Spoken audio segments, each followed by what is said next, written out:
आपल्या महाराष्ट्राचे लाडके नेते अजितदादा पवार यांचा विमान अपघातात मृत्यू झाला. पण हा अपघात होता की घातपात? नमस्कार मित्रांनो, मी सूरज आणि मी आपल्या पेजवरती अशाच वेगळ्या रहस्यमय गोष्टी सांगत असतो. त्यासाठी आपल्या पेजला फॉलो करून ठेवा. आता हे सगळं समोर कसं येणार, तर ही टेक्नॉलॉजी आहे ब्लॅक बॉक्सची.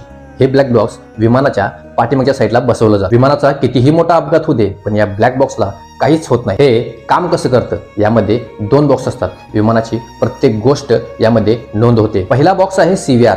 या बॉक्समध्ये कॉकपिटमध्ये झालेलं संभाषण सगळं रेकॉर्ड होतं. यावरून अंदाज लावता येतो की अपघात कसा झाला. दुसरा आहे FDR. हे उपकरण विमानातील तांत्रिक डेटा स्टोअर करतं. म्हणजेच विमान किती उंचीवर होतं, त्याचा वेग, त्याच्यामध्ये फ्यूल किती होतं आणि लँडिंगच्या वेळी विमानाची स्थिती काय होती याची सर्व नोंद यामध्ये होते. एवढा मोठा स्फोट होऊनही हे यंत्र सुरक्षित कसं राहतं, कारण हे यंत्र टायटॅनियम आणि पोलादपासून बनलेलं असतं. समजा विमान समुद्रात पडलं तर हा ब्लॅक बॉक्स कसा गावतो, तर त्या ब्लॅक बॉक्सला काही सिस्टम जोडलेली असते. तर ते अल्ट्रासोनिक सिग्नल सोडतं. यावरून ब्लॅक बॉक्स मिळतो. तर आता थोडेच दिवसात यावरूनच समजणार आहे की अजितदादा पवार यांच्या विमानाचा अपघात होता की घात होता.